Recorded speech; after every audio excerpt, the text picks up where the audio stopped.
Hello everyone, welcome to students in academy. आज हम अपने पेट एग्ज़ाम को जो 28 तारीख को फर्स्ट शिफ्ट में एग्ज़ाम हुआ था उसकी क्वेश्चन आंसर की बात करेंगे। हमारा पहला क्वेश्चन कह रहा है कि शिवाजी की मृत्यु के बाद मराठा राज्य में प्रभावी शक्ति चित्पावन ब्राह्मणों के एक परिवार के पास थी, जिन्होंने शिवाजी के उत्तराधिकारियों को पेशवा या प्रधानमंत्री के रूप में सेवा दी थी। कौन सा शहर मराठा साम्राज्य की राजधानी बन गया? तो ऑप्शन डी सही हो जाएगा, पूना, पुणे, जो कि है महाराष्ट्र में। वो बन गया था साम्राज्य की राजधानी मराठा शहर के। ठीक है, नासिक गोदावरी नदी के तट पर स्थित है। आगे बढ़ते हैं। आगे हमारा अगला क्वेश्चन कह रहा है दूसरे नंबर का कि महावीर स्वामी को जिन के नाम से जाने जाने लगा, जिनका क्या अर्थ है? तो बताइए। जो महावीर स्वामी थे उनको बाद में जिन के नाम से जाने लगा था, लेकिन जिनका अर्थ में मतलब क्या था? ऑप्शन ए है विजेता, ऑप्शन बी है महान आत्मा, ऑप्शन सी है भगवान, ऑप्शन डी है अहिंसक। ऑप्शन ए सही हो जाएगा, विजेता, जिनका विजेता अर्थ था। ठीक है, आगे बढ़ते हैं। आगे हमारा तीसरा क्वेश्चन कह रहा है कि जैसा कि अशोक के शिलालेखों में उल्लेख किया गया है, मौर्य साम्राज्य में राजधानी पाटलिपुत्र और अन्य 4 प्रांतीय केंद्रों सहित 5 प्रमुख राजनीतिक केंद्र थे। निम्नलिखित में से कौन सा प्रांतीय केंद्र नहीं था? ऑप्शन ए है तक्षशिला, ऑप्शन बी है उज्जैनी, ऑप्शन सी है सुवर्णगिरी, ऑप्शन डी है इंद्रप्रस्थ। सही आंसर हो जाएगा ऑप्शन डी, इंद्रप्रस्थ। आगे बढ़ते हैं। आगे हमारा चौथा क्वेश्चन कह रहा है कि ऋग्वेद में विश्वामित्र नामक एक ऋषि किन 2 नदियों के बीच संबंध है? ऑप्शन ए है सतलुज और चिनाब, ऑप्शन बी है ब्यास और सतलज, ऑप्शन सी है चिनाब और रावी, ऑप्शन डी है ब्यास और झेलम। सही आंसर हो जाएगा हमारा ऑप्शन बी, ब्यास और सतलज।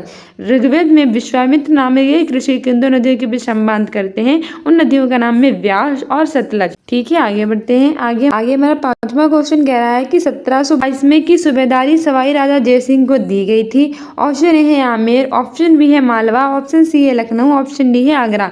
तो बताइए 1722 में कहाँ सूबेदारी सवाई राजा जयसिंह को दी गई थी? सही आंसर हो जाएगा ऑप्शन डी, आगरा। ठीक है, 1722 में आगरा की सूबेदारी सवाई राजा जयसिंह को दी गई थी।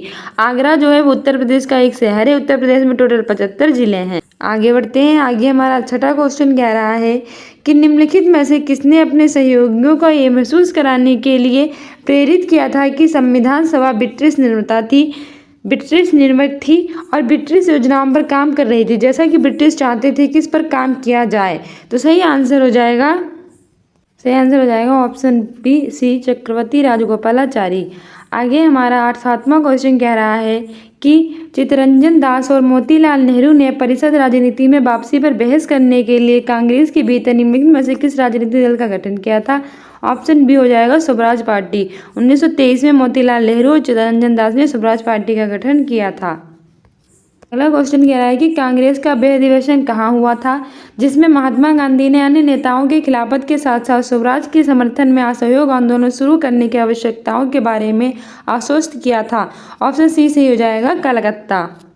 आगे बढ़ते हैं। आगे हमारा अगला क्वेश्चन कह रहा है 9वें नंबर का कि निम्नलिखित में से कौन खुदाई खिदमतगार का संस्थापक था और जिसे बादशाह खान के नाम से भी जाना जाता था?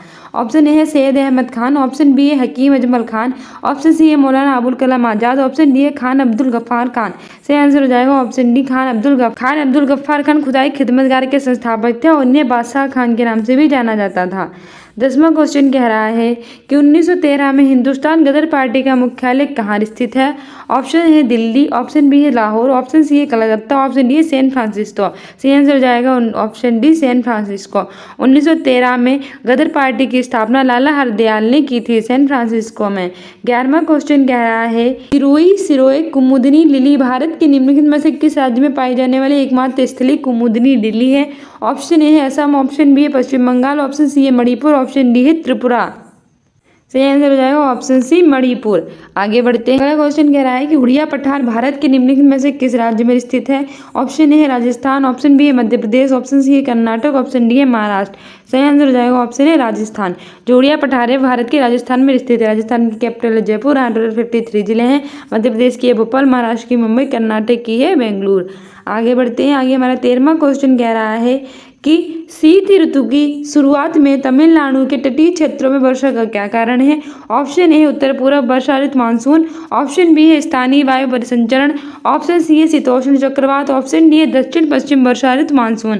सही आंसर हो जाएगा ऑप्शन है उत्तर पूर्व वर्षा ऋतु मानसून। आगे बढ़ते हैं। आगे हमारा 14वां क्वेश्चन कह रहा है कि राजस्थान के जालोर जिले में किस प्रकार का ग्रेनाइट पाया जाता है। ऑप्शन ए है राखी ग्रीन ग्रेनाइट, ऑप्शन बी है मेरी गोल्ड ग्रेनाइट, ऑप्शन सी है काला ग्रेनाइट, ऑप्शन डी है रोजी पिंक गुलाबी ग्रेनाइट। सही आंसर हो जाएगा राजस्थान के जालोर जिले में रोजी पिंक गुलाबी ग्रेनाइट पाया जाता है। राजस्थान में जिलों की संख्या 53 है। आगे हमारा कह रहा है 15वां क्वेश्चन कि पुर्तगालियों द्वारा निर्मित बंदेल चर्च भारत के निम्नलिखित में से किस राज्य केंद्र शासित प्रदेश में स्थित है। ऑप्शन ए है गोवा, ऑप्शन बी है पुडुचेरी, ऑप्शन सी पश्चिम बंगाल, ऑप्शन डी है उड़ीसा। सही आंसर हो जाएगा जो पुर्तगालियों ने निर्मित बंदेल चर्च है वो भारत के किस राज्य और केंद्र शासित प्रदेश में है। तो सही आंसर हो जाएगा ऑप्शन सी पश्चिम बंगाल। ठीक है, पश्चिम बंगाल की कैपिटल है कोलकाता। क्वेश्चन कह रहा है कि गन्ने के उचित और लाभकारी मूल्य FIR को कौन मंजूरी देता है। विपणन और निरीक्षण निदेशालय कृषि मंत्रालय, ऑप्शन बी है राष्ट्रीय शर्करा संस्थान कानपुर, ऑप्शन सी है आर्थिक मामलों की कैबिनेट समिति, ऑप्शन डी है कृषि लागत और मूल्य आयोग, ऑप्शन सी से हो जाएगा आर्थिक मामलों की कैबिनेट समिति FIR को मंजूरी देती है। आगे हमारा 17वां क्वेश्चन कह रहा है कि निम्नलिखित में से कौन एक भारतीय श्रम कानून और सामाजिक सुरक्षा उपाय है जिसका उद्देश्य काम करने का अधिकार राइट टू वर्क की गारंटी देता है। ऑप्शन ए भारतीय प्रबंधन संस्थान अधिनियम, ऑप्शन बी है महात्मा गांधी राष्ट्रीय ग्रामीण रोजगार गारंटी अधिनियम, ऑप्शन सी है वेतन भुगतान संशोधन अधिनियम, ऑप्शन डी है नागरिकता अधिनियम। सही आंसर हो जाएगा महात्मा गांधी राष्ट्रीय ग्रामीण रोजगार गारंटी अधिनियम, यानी कि हमारा मनरेगा होता है वो राइट टू वर्क की गारंटी देता है। आगे हमारा कह रहा है 18वां क्वेश्चन कि स्वर्ण क्रांति भारत में निम्नलिखित में से किस कृषि क्षेत्र में विकास के लिए जिम्मेदार है। ऑप्शन ए है बागवानी, ऑप्शन बी है आलू उत्पादन, ऑप्शन सी है पेट्रोलियम उत्पादन, ऑप्शन डी है तिलहन उत्पादन। सही आंसर हो जाएगा हमारा ऑप्शन ए बागवानी, यानी कि हॉर्टिकल्चर जो है वो स्वर्ण क्रांति कृषि क्षेत्र में विकास के लिए जिम्मेदार है। आगे बढ़ते हैं। 19वां क्वेश्चन कह रहा है कि बीमा विनियामक के विकास प्राधिकरण का मुख्यालय कहाँ स्थित है। ऑप्शन ए है मुंबई, ऑप्शन बी है नई दिल्ली, ऑप्शन सी है चेन्नई, ऑप्शन डी है हैदराबाद। सही आंसर हो जाएगा ऑप्शन डी हैदराबाद में बीमा विनियम के विकास प्राधिकरण का मुख्यालय स्थित है। कि भारतीय स्वतंत्रता अधिनियम 1947 के पारित होने के साथ भारत के अधिराज्य बन गया और अधिराज्य विधानमंडल ने भारत सरकार अधिनियम 1935 की किस धारा के प्रावधानों के तहत 1947 से 1949 तक कानून बनाए। ऑप्शन ए धारा 100, ऑप्शन बी धारा 101, ऑप्शन सी धारा 135, ऑप्शन डी धारा 135। धारा 130 से आंसर हो जाएगा ऑप्शन ए धारा 100। आगे बढ़ते हैं। आगे हमारा अगला क्वेश्चन कह रहा है कि एक व्यक्ति जो संसद का सदस्य नहीं है उसे राष्ट्रपति द्वारा अधिकतम कितने महीनों के लिए मंत्री के रूप में नियुक्त किया जा सकता है। ऑप्शन ए है 3 महीने, ऑप्शन बी है 6 महीने, ऑप्शन सी है 9 महीने, ऑप्शन डी है 12 महीने। सही आंसर हो जाएगा 6 महीने। क्वेश्चन कह रहा है कि उस उच्च न्यायालय का नाम बताइए जिसका क्षेत्राधिकार अंडमान और निकोबार द्वीप समूह के केंद्र शासित प्रदेश पर है। ऑप्शन ए है कलकत्ता उच्च न्यायालय, ऑप्शन बी है दिल्ली उच्च न्यायालय, ऑप्शन सी है मद्रास उच्च न्यायालय, ऑप्शन डी है आंध्र प्रदेश उच्च न्यायालय। सही आंसर हो जाएगा हमारा ऑप्शन है कलकत्ता उच्च न्यायालय। आगे बढ़ते हैं। आगे हमारा 24 नंबर का क्वेश्चन कह रहा है कि पंचायती राज संस्थाओं के अस्तित्व के लिए भारत की संसद द्वारा 73वां और 74वां संवैधानिक संशोधन का पारित किया गया था। ऑप्शन ए है अक्टूबर 1973, ऑप्शन बी है नवंबर 1992, ऑप्शन सी है दिसंबर 1992, ऑप्शन डी है दिसंबर 1973। इसमें हमारा सही आंसर हो जाएगा दिसंबर 1992। ऑप्शन सी हमारा सही हो जाएगा। आगे बढ़ते हैं। आगे हमारा 25 नंबर का क्वेश्चन कह रहा है कि वर्ष 1928 में मोतीलाल नेहरू द्वारा समिति द्वारा निम्नलिखित में से कौन सा अधिनियम विधेयक प्रस्तावित किया गया था। ऑप्शन ए है एल्बर्ट बिल, ऑप्शन बी है अधिकारों का बिल, ऑप्शन सी है आपराधिक जनजातीय अधिनियम, ऑप्शन डी है सिंध भूमि उड्डयन विधेयक। तो बताइए हमारा सही आंसर कौन सा हो जाएगा। तो इसमें हमारा सही आंसर हो जाएगा ये अधिकारों का बिल। आगे बढ़ते हैं। आगे हमारा अगला क्वेश्चन कह रहा है, ये हमारा साइंस का क्वेश्चन है। पहला साइंस का हमारा क्वेश्चन कह रहा है कि स्वरयंत्र के संबंध में इनमें से कौन सा सही है।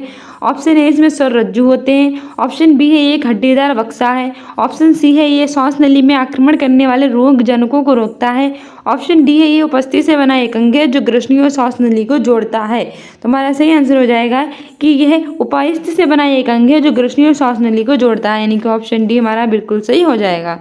आगे बढ़ते हैं। आगे हमारा 27 नंबर का क्वेश्चन कह रहा है और ये भी 27 नंबर का क्वेश्चन कह रहा है कि मिल्क और मैग्नीशियम किस प्रकार का कोलाइड है। ऑप्शन ए है घनसोल, ऑप्शन बी है सोल, ऑप्शन सी है एरोसोल, ऑप्शन डी है इमल्सन। तो हमारा सही आंसर इसमें हो जाएगा option B sol, milk of magnesium sol प्रकार का कोलेराइड है। कौन सा आंतरिक सौरमंडल में स्थित एकमात्र भौनाग्रह है? ऑप्शन ए है मेकमेक, ऑप्शन बी है सेरस, ऑप्शन सी है प्लूटो, ऑप्शन डी है होमिया। सही आंसर हो जाएगा ऑप्शन बी सेरस। हमारे 4 आंतरिक ग्रह होते हैं बुध, शुक्र, पृथ्वी, मंगल, और 4 होते हैं बारी, बृहस्पति, शनि, अरुण, वरुण।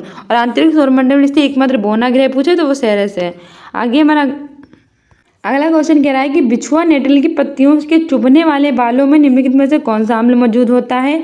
ऑप्शन ए है मेथोनोइक अम्ल, ऑप्शन बी है एथोनोइक अम्ल, ऑप्शन सी है ऑक्सोकोलिक अम्ल, ऑप्शन डी है स्कॉर्बिक अम्ल। सही आंसर हो जाएगा ऑप्शन ए मेथोनोइक अम्ल। आगे बढ़ते हैं। आगे हमारा अगला क्वेश्चन कह रहा है कि इंग्लैंड न्यूजीलैंड वनडे मैच में बारिश के कारण इंग्लैंड को जीत के लिए 48 ओवर में 324 रन चाहिए थे। शुरुआती 10 ओवर में औसत स्कोरिंग रेट 6 था, लेकिन अगले 10 वर्षों में ये बढ़कर 8.5 हो गया। इसके बाद अगले 10 ओवर में ये गिराकर 5.5 पर आ गया और अगले 10 ओवर में फिर बढ़कर 7 पर पहुंच गया। अब मैच जीतने के लिए किस औसत की जरूरत है? तो इसमें हमारा ऑप्शन ए है 8.25, ऑप्शन बी है 6.75, ऑप्शन डी सी है 7.75 और ऑप्शन डी इनमें से कोई नहीं। तो हमारा सही आंसर हो जाएगा ऑप्शन बी 6.75 मैच। आगे बढ़ते हैं। आगे हमारे 32 नंबर का क्वेश्चन कह रहा है कि निम्नलिखित में से कौन सा अवरोही क्रम है, यानी कि डिसेंडिंग ऑर्डर पूछा है। हो जाएगा ऑप्शन सी। आगे बढ़ते हैं।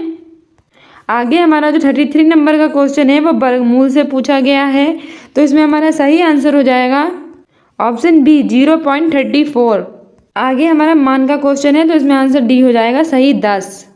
हमारा अगला क्वेश्चन कह रहा है कि दिव्या अपने मासिक वेतन पर 24% भोजन पर और 15% अपने बच्चों की शिक्षा पर खर्च करती है और शेष वेतन में से 25% मनोरंजन पर और 20% परिवहन पर खर्च करती है। उसके पास 10,736 बचे हैं रुपये। तो दिव्या का मासिक वेतन कितना है? तो हमारा ऑप्शन हो जाएगा सही ऑप्शन सी 30,000 है।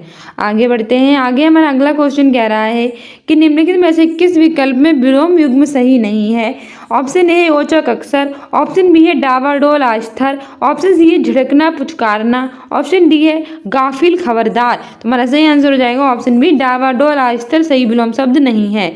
आगे बढ़ते हैं। आगे हमारा अगला क्वेश्चन कह रहा है 37 नंबर का और लोकोक्ति का है होनहार वीरवान के होठ चिकने पात। लोकोक्ति का अर्थ इनमें से क्या है?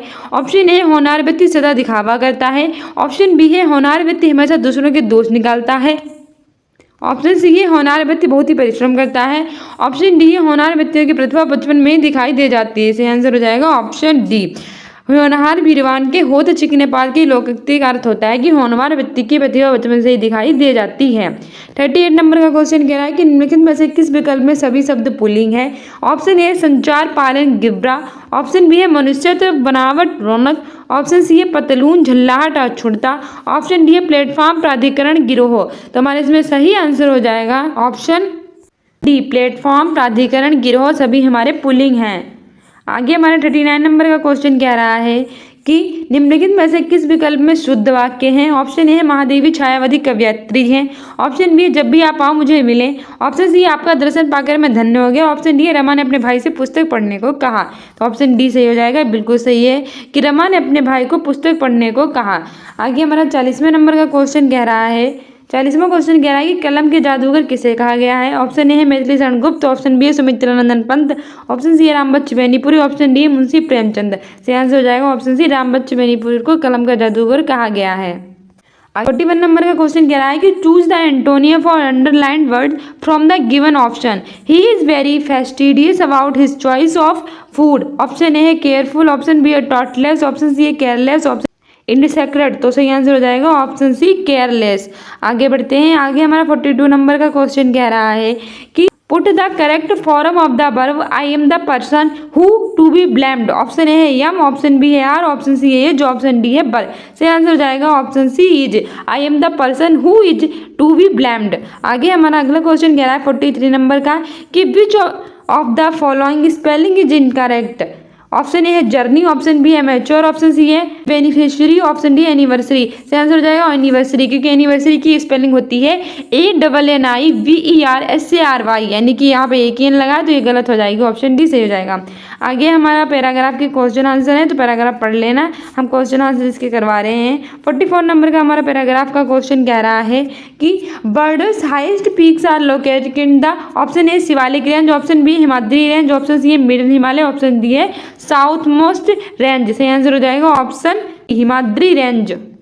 अगला आगे हमारा रीजनिंग का क्वेश्चन है, तो इसको जरा देख लीजिएगा कि जो हमारा कुंजिश कुट भाषा में अड्डा प्लस को दर्शाता है और ये सब इसको दर्शाता है। इसका सही आंसर हमारा हो जाएगा ऑप्शन, सही आंसर हो जाएगा ऑप्शन ए 58।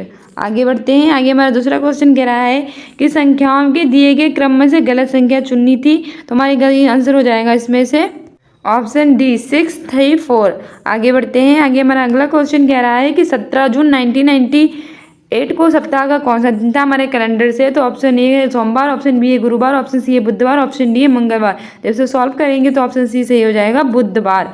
आगे हमारा 49 नंबर का क्वेश्चन कह रहा है कि ए प्लस बी का अर्थ है कि ए बी की माँ है और बी की पुत्री भाई, ये सब पूछा गया। तो हमारा सोचने कि पी क्यू का मामा है, तो इसे किससे दर्शाया जाएगा, तो इसमें हमारा सही आंसर हो जाएगा option D P minus M plus N Q. ठीक है, आगे बढ़ते हैं। अगला क्वेश्चन कह रहा है कि नीचे दिए गए प्रश्नों में से दो कथन और उसके बाद फर्स्ट और सेकंड क्रमांकित दो निष्कर्ष दिए गए हैं। आपको दिए गए दोनों कथनों को सत्य मानना है, भले ही वह सामान्यतः ज्ञात कथनों से भिन्न प्रतीत होते हों। निष्कर्षों को पढ़ें फिर तय करें कि दिए गए निष्कर्षों में से कौन से सामान्य ज्ञात तथ्यों को नजरअंदाज करते हुए दिए गए दो कथनों का तार्किक रूप से अनुसरण करता है। तो हमारा है कथन कि सभी डंडे बंदूक है, कुछ नावें डंडे नहीं है।